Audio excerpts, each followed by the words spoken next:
Cynthia Speaks. I am back with you for another fabulous week. And so I wanted to talk to you about, we're still on this journey of change, right? And I've given out like a lot of information and tidbits that you could use. But what I realized is that if you don't apply the information, it's useless. So this is what I hate. So I have to train people in the role that I feel at my current job. And in that role, like what aggravates me the most is like if I know I spent time training you on something and then you come back with the simplest question, maybe like a day or two after I know I showed you. Not to say that you can't have a question. It just couldn't be the most minute question, especially when I allow the time for you to ask a question. And so it's just like, well, what did I just spend an hour and a half of my life doing if I'm getting these redundant questions? And it's not, again, like you can't ask, but what I come to realize, people hear what they want to hear. That's why I always try to keep the videos short.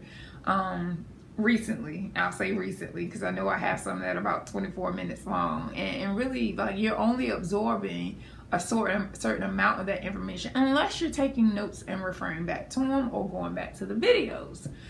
Here's a saying that I say: information without application is useless.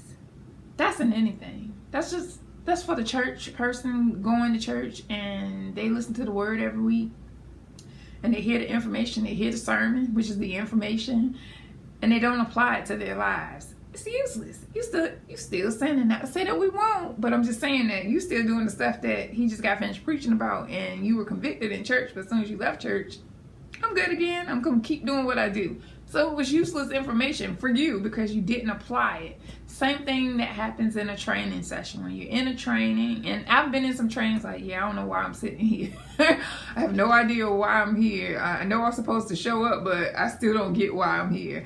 And so there are times when you're in situations like that where you're encouraged to take a certain training and you sit in it and just like, yeah, this was useless because it's nothing that you would apply. Now, to go back to my point about my employees and them and the training that I provide them, everything I give them is something that they can use. Please understand it because I don't have time to waste. And so my thing is like, when we're gaining so much information, how much of this are you actually applying? Let's be real with ourselves. And it's not just in this situation, it's in any situation in your life. When you find yourself sitting in a place where you're supposed to be learning and absorbing, how much of it are you really applying? So I remember being around, and I can't think of what the lady's name is right now, but I was so impressed by who she was and how she carried herself.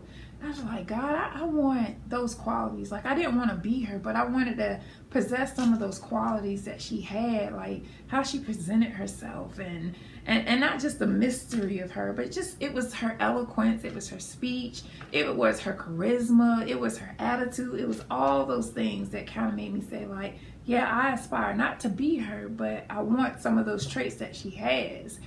And so it became a thing of where I saw it, it was taught to me, but then I had to apply it on my own. So a lot of times we expect people to teach us something and they still do the work. Absolutely not. The work is still on you. So you have to use the information that you give, and you must glean from everything and learn and then apply it to you, how it fits in your life, in your daily schedule, how you're trying to change on this journey. Like, you should be applying the information.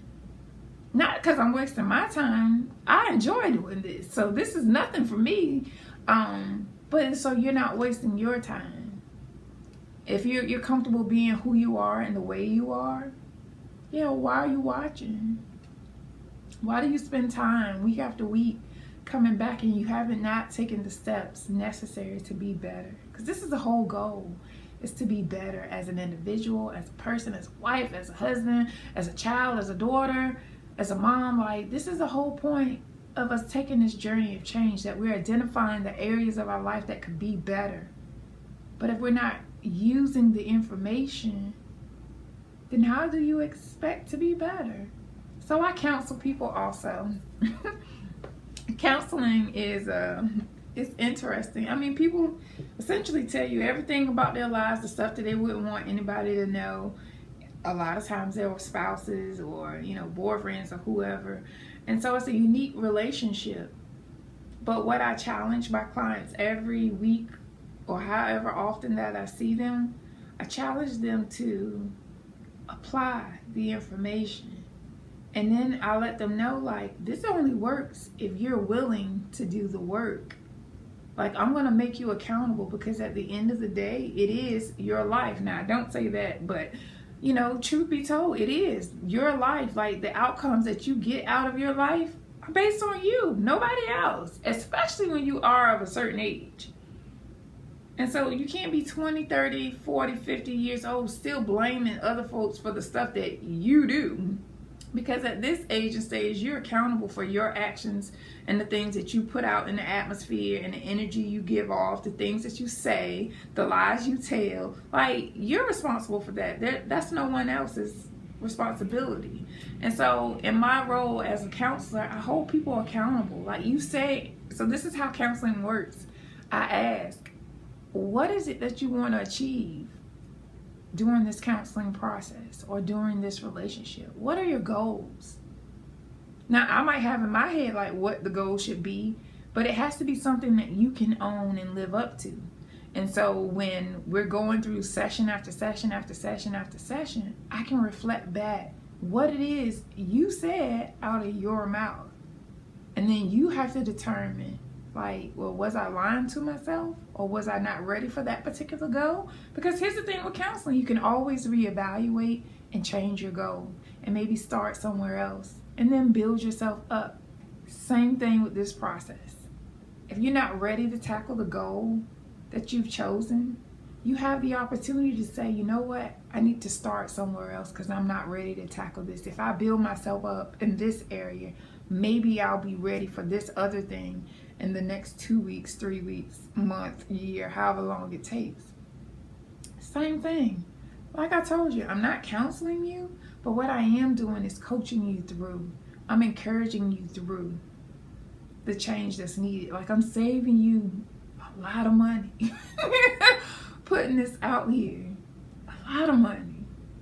And so I would encourage you to go through the process and get the information, but also apply it to your life, to your circumstance, to the goals that you've set for yourself. Okay? All right, so don't waste time. Don't do it. All right? Here's a saying that I have. You ready? This is me being wise. It's the clock's job to tell time. It's my job not to waste it.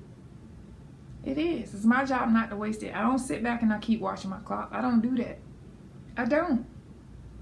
I might ask, like, what time is it? But I don't watch the clock constantly. I just make sure that every moment I'm not wasting any moment of the time that I have. All right? And so I encourage you to do the same.